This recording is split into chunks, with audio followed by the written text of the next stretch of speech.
Modern employee expectations of work have lots of executives, managers, and entrepreneurs scratching their heads, and if you're one of them, you need to hear what today's guest, Jim Bishop, has to say about it. Stay tuned. This is Business Confidential Now with Hannah Hasl-Kelchner, helping you see business issues hiding in plain view that matter to your bottom line. Welcome to Business Confidential Now, the podcast for smart executives, managers, and entrepreneurs looking to improve business performance and their bottom line. I'm your host, Hannah Hasl-Kelchner, and I have a very interesting guest for you today. He's Jim Bishop. Jim provides executive coaching and team development solutions at Conjunction Leadership. His methods are a blend of science and art.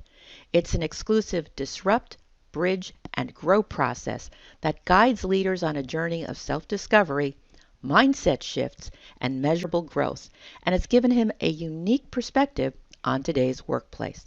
I'm particularly interested in his thoughts about modern employee expectations, so let's have him join us now. Welcome to Business Confidential Now, Jim. Thank you, Hannah. Thanks for having me. It's great to have you. You know, the COVID pandemic appears to have changed modern employee expectations at work, and it has more than a few of us wondering why things just can't go back to the way they were. Would you please help us understand what these modern employee expectations are? Oh, yeah, certainly. I think there are more than just a few of us thinking, when will things go back to normal? And it was probably about June of 2020 when I realized normal wasn't coming back, right? If you think we all go back in time and kind of relive some of that experience, we realized like there was more than just the pandemic going on. There was this whole social isolation that was happening. There was more fear and anxiety in everybody and understanding was what was going on and what do I need to do about it. Then came the summer of 2020 with all the social unrest situations and then the political division that was happening in an election year, right? So if we take ourselves into that swirling moment and we think about what was happening in most people's mind, there was a need for connection and a need for grabbing onto something that was bigger than themselves. Some people did that into safety. Some people did that in their organizations. But what was happening in most people's mind was there has to be a meaning and a purpose behind all of this. Now, at the same time, I think most modern employees were looking to say, how is my employer helping with this? How can I find fit and connection with the people that I work with when we are also more distanced from one another than we ever were? So the absence of the water cooler conversations and the absence of just being in the lunchroom or the cafeteria together that we would have normally known, or even our commute time where we were making advantage of making phone calls or talking with family members. That stuff wasn't happening as often. So by default, what I saw happening was a lot of those employees were bringing them those personal challenges or personal situations into the work environment, yet work was occurring mostly on Zoom. And so most leaders were hosting meetings just the way that they would have hosted meetings had we walked into a boardroom or an office setting where they were starting with the purpose and ending with our action items and very little time to socialize or engage with one another. And this whole need for meaningful connection where work is more personal and social was being neglected. At the same time, I think a lot of people were also like disconnecting from some of the places where they naturally found that connection, whether it was their churches or their PTO groups or their synagogues or their mosques and things like that. So we weren't able to find that natural source of connection and purpose. Misattributing that to how can I find that in the workplace? It just caught a lot of leaders completely off guard, and the new normal never returned. Those employees now expect more from what work should offer them, not only a sense of pay, which is the one thing that most people would have said in the past, and a sense of growth and a sense of opportunity in my career, but I also want to make a meaningful difference and know that I'm connected to a larger purpose. And I think a lot of leaders are still grasping with how do I help provide that.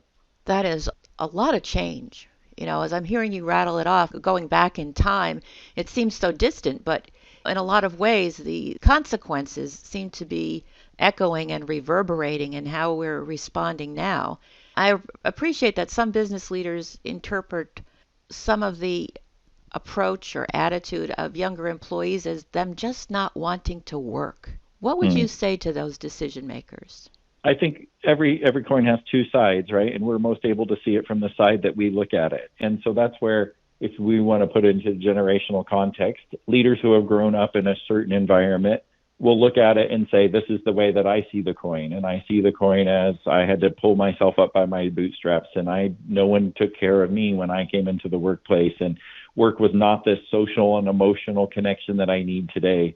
Work was a place where you came and got your stuff done. You did it by yourself, and there was more of a meritocracy of sorts where he or she who knew the most tend to rise to the highest levels of power or position. And today's, the newer generations entering the workforce have had just a different perspective through their developmental years. Like 9/11 occurred, safety was a bigger issue. They saw a lot of corporate downsizings and parents being laid off.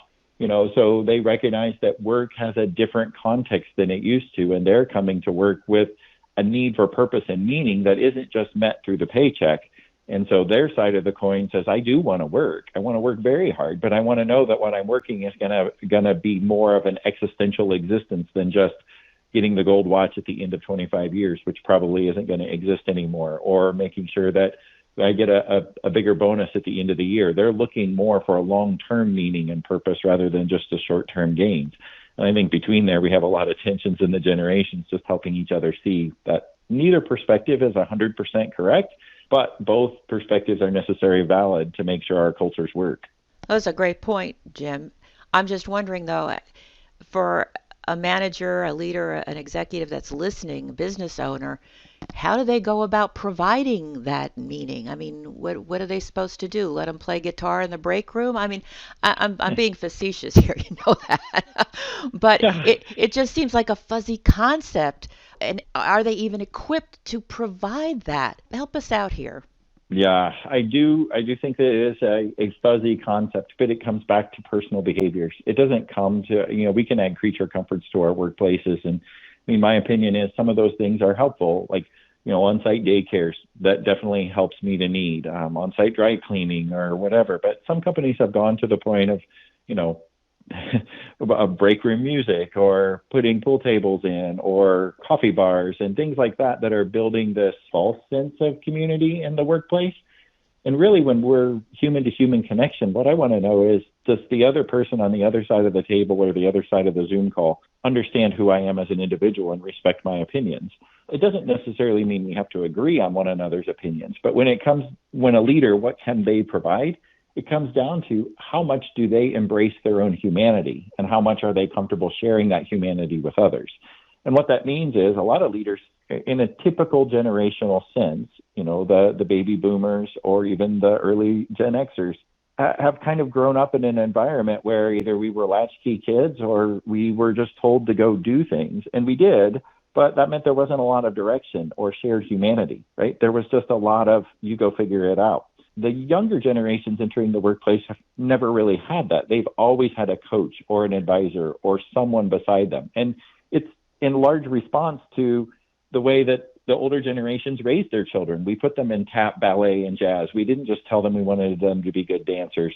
We put them in band and music and vocal lessons all at the same time because we wanted them to learn more about the arts. We asked them to play soccer, basketball, and volleyball and be a three-sport athlete, right? And when they did that, what that is having a coach or a mentor or an advisor beside them at all times, helping them set the standard of excellence. When we put them into a work environment and say, just go figure it out all by yourself, just go do this, we're almost like we're sending someone into a blackened room. And we all balk just a little bit because we don't know, our eyes haven't adjusted yet, and we're not sure what to do, and it doesn't feel safe. When I say a leader needs to go first and share their humanity, it just comes to embracing the fact that there are some human-to-human needs that we have. And what I often do with leaders who are in that kind of generational space of not understanding is we just start with their origin story. We start breaking their life up into unique quadrants and mapping out the highs and the lows and see how much they embrace their entire story.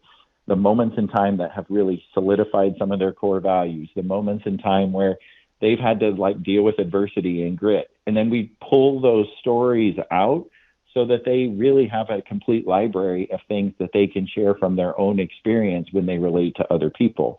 When we share from our own experience, what we're doing is building human-to-human connection. Now, this is part of the disrupting phase, right? Because a lot of leaders have this mentality of you never let them see you sweat. like vulnerability is weakness, is what I often hear. And if that's the belief, then the behavior is going to be, I will hide behind my humanity and I will believe that I have to have all of the answers. I will come across as the strong and formidable leader, even in the times of turbulence. Now, I'm not saying that vulnerability, you need to go to the opposite extreme and say the ship is sinking and I have no idea how to get out of it. That would be extreme vulnerability. But what you should be saying with certain people is, I'm getting advice myself. This is an unprecedented situation. I'm not sure where we're going, but I know that we're going to together get through it. That is a story of vulnerability that will allow people to embrace your humanity while you fill in the gaps around some of the lessons that you've learned over time or some of the experiences that you've had. When we're able to do that with one another, we break down some of the need for structures and process and systems that we've tended to default to in our organizations, which breed away some of the human-to-human elements. But don't you still need certain processes and systems? I mean, we can't just be in a total free fall and say, okay, let's all hold hands because there's a safety net somewhere. We just have to find out where it is, but we're going to have a soft landing. Just hang on. Yes, I do believe that. I do believe there is a need for certain structures and certain systems. Like, we're not going to the opposite extreme of anarchy here, right? Yeah. But at the same time, I do think that sometimes, let's just take the example of finance. If we have someone that, is less than ethical on an expense report, or that does something that is violating of somebody else's personal expectations, what we tend to do is we put a policy in place, and then we have to hire someone to manage that policy, and then we ask everybody to comply with that policy, which adds a lot of bureaucracy and red tape into the system, right? When really what the default competency is that we're not really building in our leadership is how to deal with conflict. That productive conflict can help us get better, but you don't always have to slap a policy on top of it and police it. What we can do is just approach the offender and say, figure out how to not make this happen again in that one offense, and demonstrate that we have courage to step into those situations rather than manage through policy and make sure that we have no exceptions to the policy. That's the kind of excess structure that I try to get away from, because that red tape and that bureaucracy just gets in the way of how do we actually relate to one another in the workplace so that we can have greater humanity and connection. Oh, I hear what you're saying about red tape. Nobody, enjoys that. But by the same token, let me ask you this. When it comes to managing modern employee expectations, how are they supposed to know if we don't have some kind of fundamental, simple policies? I'm not sure I understand. How are they supposed to know? What to do? I mean, and the thing is, too, yeah. when you've got a larger workforce, you don't have the time to hold everybody's hand to tell them, the 25 things they need to know. Being able to have some kind of a reference tool just makes it easier, whether that's online, whether that's a printed manual. I mean, the mechanics of it is another story, but it's like, here are the processes that have helped make the business successful. We've polished this over time, and there's certain things that need to be done in a certain way. Like you said, expense reports. Do they need to be in triplicate and quadruplicate? Probably not. There are probably ways to streamline it, but there's a business purpose behind having expense reports and being able to track them and making sure that they're reasonable. You have to have some way to explain what the rules are, because a mentor can't be a helicopter parent. Correct. Yeah, I think the way that I would resolve that is there's a difference between policy and agreements, right? And I'm a firm believer that everything rises or falls upon clear agreements. And oftentimes, go figure it out is the direction that is given to someone.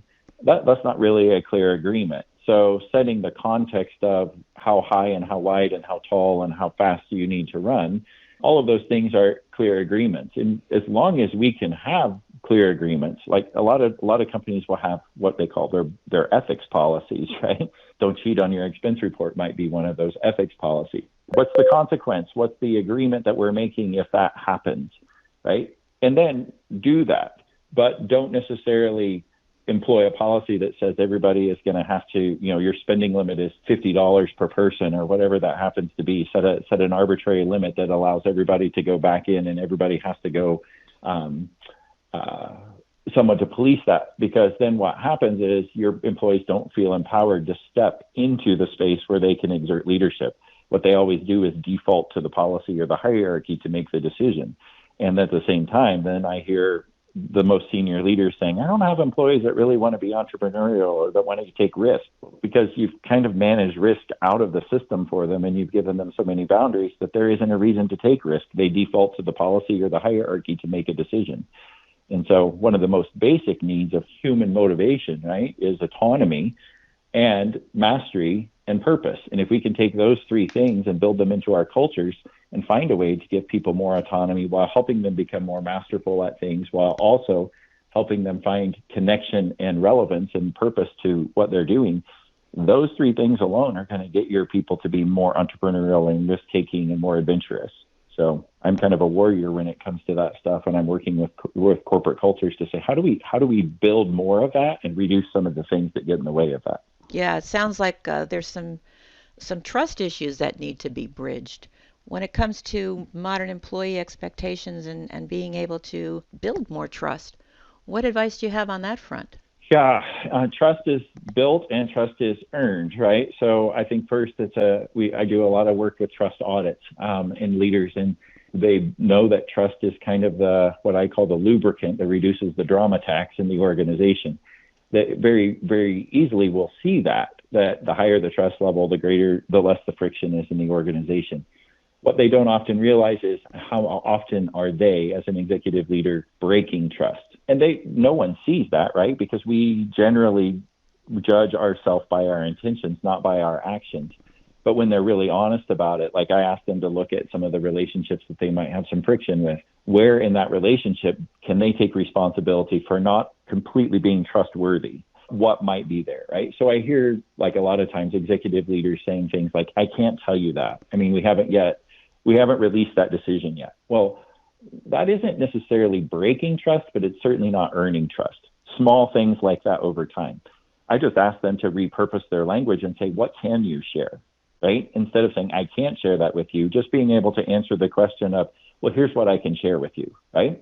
That enables them to open up the conversation and have things that allows them to be more trustworthy. Secondly, I also ask them to look at some of their reactive patterns, and I use an instrument that allows them to see, like, how did they go about learning what leadership was in the first place? And generally, it's really informed by all the things in our past. We've learned that there are certain behaviors that help us and get us to a certain point. When we overuse those patterns of reactivity, though, they can hurt us, right? So if one of my patterns of reactivity is to be generally a people pleaser, right? I want to get along with others, and I want other people to have harmony with one another. There is a danger of overusing that pattern of reactivity, and that is I can lose myself in that conversation, that I'm constantly subordinating to everyone else, and then I no longer make my opinions known. Likewise, on the other extreme of that is more of a task-oriented individual who probably has learned to multitask, to outwit, outlast, outplay, outcontrol, outplan a lot of other people. And that means they've generally been rewarded for getting a lot of work done. I see a lot of our executive leaders falling into that bucket of reactivity. And what happens as a consequence of overuse of that kind of pattern of reactivity is they burn out or burn others out around them, because their standards of expectations and their standards of perfection are so high. They only measure their worth or their value on the amount of things that they can get accomplished. Now, when we map that out, what we're able to also do is help leaders understand I can be more trustworthy by honoring the gift, but being more creative about how I use it. And we map out what does creative leadership look like for them versus reactive leadership. And we help them step into a greater place of authenticity and using those gifts in a better way. So I think that also helps breed trust. They don't often realize that their patterns of reactivity are causing them to be untrustworthy. That's interesting. You're talking about it in a very theoretical way, which I appreciate.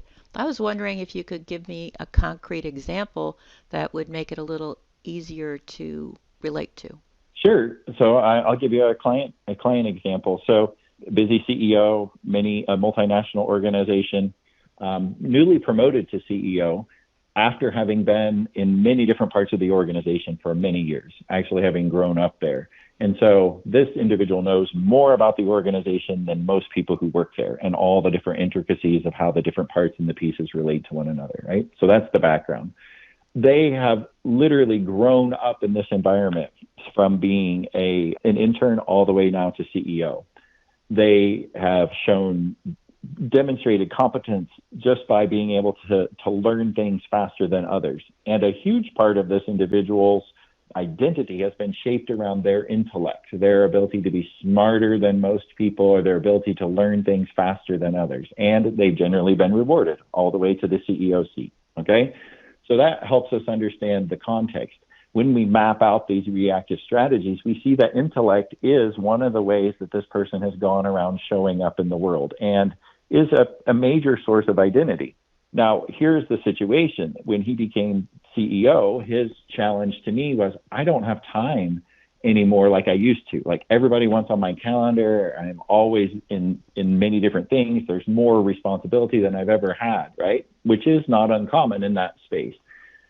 Well, he was also then orchestrating his future and outlining some plans in a coaching conversation. And one of the things that he wanted to do was catalyze this global meeting to get new ideas out there and new products generated, because he felt the pipeline and their marketing was just a little bit weak.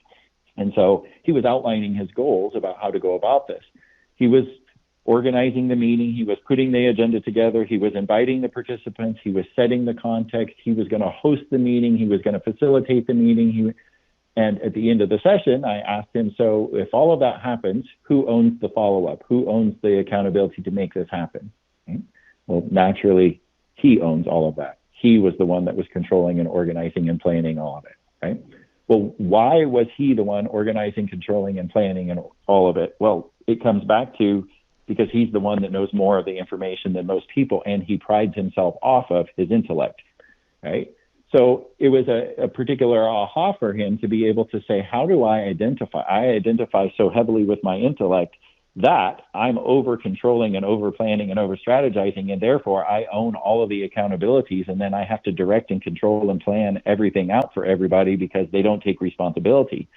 When in reality, now a do different behavior is to use creative leadership, is to go find the person that he wants to be responsible for helping build a new global product enterprise and coach and mentor them so that they can organize and control and direct this new meeting. And he can build competence in his leadership team without him actually having to do all the leadership role for his leadership team.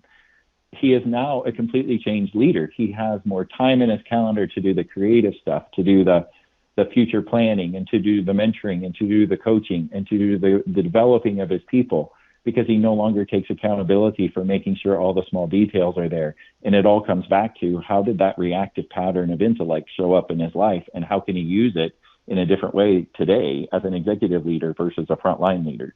Very interesting. Very interesting. Thank you for sharing that example. In the time that we have left, I was wondering if you could let us know, what do you think the most important thing is for executives, managers, or entrepreneurs to know about modern employee expectations? I think the most important thing is that your opinion is your opinion, but what modern employee expectations are the individual. It's as necessary and relevant to the individual, not necessarily to my opinion of what they should be, right?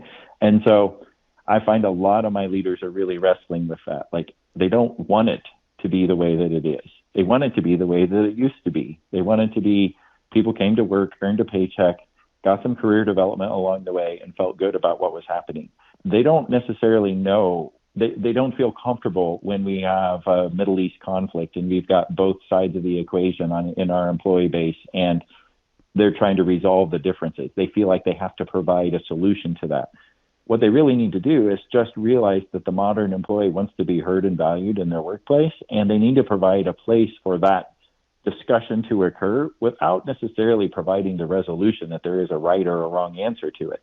And I think that's a big wrestling point for people. I mean, it popped up here in this modern example, but it started well before COVID, but I think COVID brought a lot of it to the surface. And if a leader can just step out of their paradigm and step into somebody else's paradigm for a little bit and see that they're,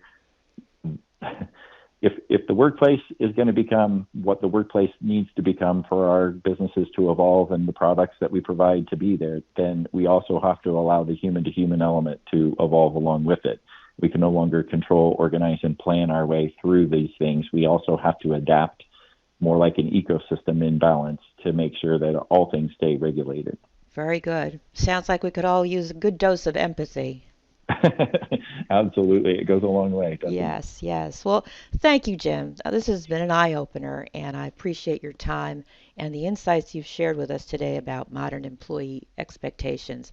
It's really such an important topic, especially going forward with, as you pointed out, I think it was really a very important point you made early in our conversation about how our experiences shape our expectations as adults. The younger cohort having experienced 9/11, and then their parents being downsized, and the loyalty not being rewarded as it might have been expected. So if you're listening and you'd like to know more about Jim Bishop and his work at Conjunction Leadership, that information, as well as a transcript of this interview, can be found in the show notes at businessconfidentialradio.com. Appreciate your listening.